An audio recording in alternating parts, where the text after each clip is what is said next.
هل بتحس إن يومك بيخلص قبل حتى ما تخلّص نُص اللي وراك؟ بتحس إنك دايمًا مشغول مع إنك ما وراكش حاجة؟ بتبدأ يومك كُلّك حماس، وفجأة تلاقي الوقت طار؟ لو سألتك سؤال مهم، مين اللي مسيطر، أنت والّا الوقت؟ إجابتك هتكون إيه؟ لو الأسئلة دي لمستك فالفيديو ده أكيد ليك. إزيك يا صديقي؟ طبعًا مقاطعين بقى لنا فترة وما فيش عُذر الصراحة يعني الاستعباط مني، بس إن شاء الله راجعين وبقوة، وبقوة مش زي ما قُلت الفيديو اللي فات. بس فالفترة الجاية إن شاء الله هننتظم. يعني على بختي وبختك يابا. ايه ده؟ عشمني بيه وغدر بيا. هو مين ده؟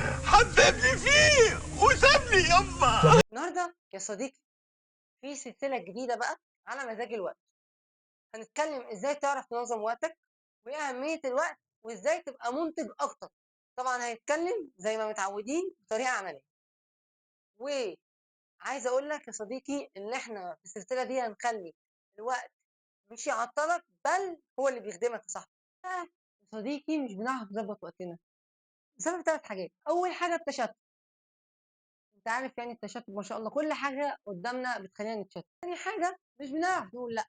يعني دلوقتي لو صحابك رايحين ملعب وأنت وراك حاجة مهمة ممكن تخلّصها بعد كده تروح لهم، تقريبًا أنت هتروح لهم وهترمي الحاجة المهمة دي. فيا صديقي لازم تعرف تقول لأ.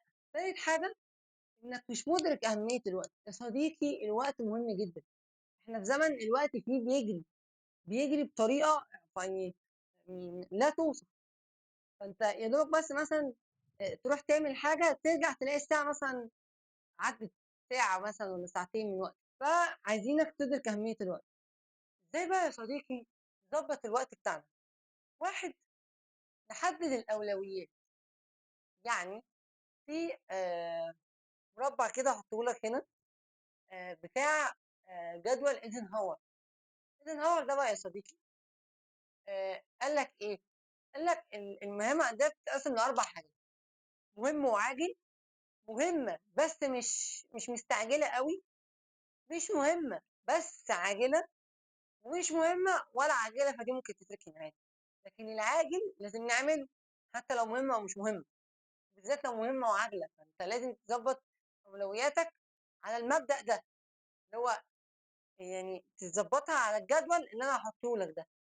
لو لقيت في مشكلة اكتب لي في الكومنتات وهاضبّطها لك. تاني حاجة إن إحنا نعمل تخطيط، نخطط يوميًا يومنا علينا إيه، نخطط أسبوعيًا ورانا إيه جدول الأسبوع ده، نخطط سنويًا إيه الأهداف بتاعتنا اللي عايزين نعملها كل سنة، و و نخطط ربع سنة بقى بما إني بتاع تجارة وكده. بايخة. تالت حاجة يا صديقي إنك مش بتدّي وقت راحة كافي لنفسك. يعني مثلًا نزلت شغل شهر وراك جدول ووراك حاجات لمدة شهر، المفروض على الأقل آخر الشهر تاخد يوم لنفسك break تنام فيه بقى، تنزل تاكل، تشرب، تتفسح، تسافر، تاخد يوم تفصل عن الدنيا اللي حواليك. المفروض أصلًا تاخد اليوم ده كل أسبوع بس ساعات ما بنعرفش ناخده، فلازم تاخد وقت راحة لنفسك. رابع حاجة هاقول لك بقى تقنيات عملية إزاي تقسّم بيها وقتك. أول تقنية عندنا تقنية الPomodoro، دي أشهر تقنية تقريبًا موجودة. إنك لمّا تقعد على أي مهمة تقعد عليها يا إما 25 دقيقة وتريّح 5 دقايق لمدة 4 مرات، بعد كده تريّح ربع ساعة لغاية ما تخلّص مهمتك، يا إما تاخد ساعة إلا ربع وتريّح ربع ساعة، ساعة إلا ربع وتريّح ربع ساعة لغاية ما تخلّص مهمتك اللي هي برضك ساعتين. المبدأ اللي إحنا هنقعد ساعتين، في أكتر تزوّد، ما فيش أكتر نقلل عادي. تاني حاجة عندنا تقنية الABCDE. هتقول لي إيه الABCDE دي إيه دي يا توني؟ هاقول لك دي ترتيب الحاجة من الأهم فالأهم.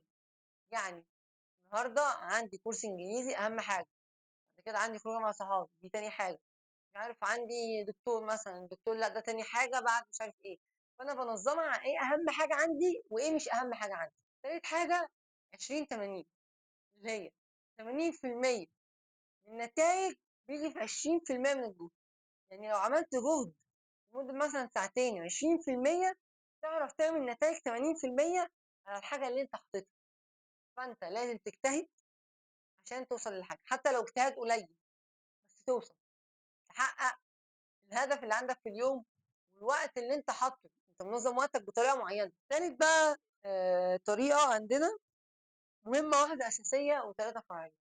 يعني تحط مهمه واحده اساسيه، دي اكبر حاجه انت عايز تخلصها. عندك بحث مثلا المفروض يتسلم بكره، بما انك مكون من اسبوع، ده انت التسويف ولا. بما ان البحث انت مأجله من اسبوع، دلوقتي هو قبل البحث بيوم في زنقه الكلاب بتاعتنا، لازم نخلصه، هو اهم حاجه. فده يبقى الاولويه، والباقي الحاجات تيجي تحتيه. هقول لك بقى برامج يا صديقي تساعدك في تنظيم وقت، زي تو ليست، جوجل كالندر، ونوشن، وعندك مايكروسوفت تو دو. كل البرامج دي تقدر تساعدك في انك تنظم وقتك. ونختم اخر حاجه بمقوله كلنا عارفينها: الوقت كالسيف لن تقطعه قطعك. متنساش تعمل اشتراك يا صديقي، تفعل زر الجرس، وتعمل لايك، وتعمل شير عشان الناس كلها تشوف. اعمل كومنت وقول لي استفدت ولا لا، وايه الحاجات اللي انت حاسس ان انت يعني ناقصه شويه في الفيديو، ممكن نحسنها في الفيديوهات الجايه او نتكلم عليها في فيديو تاني لوحده.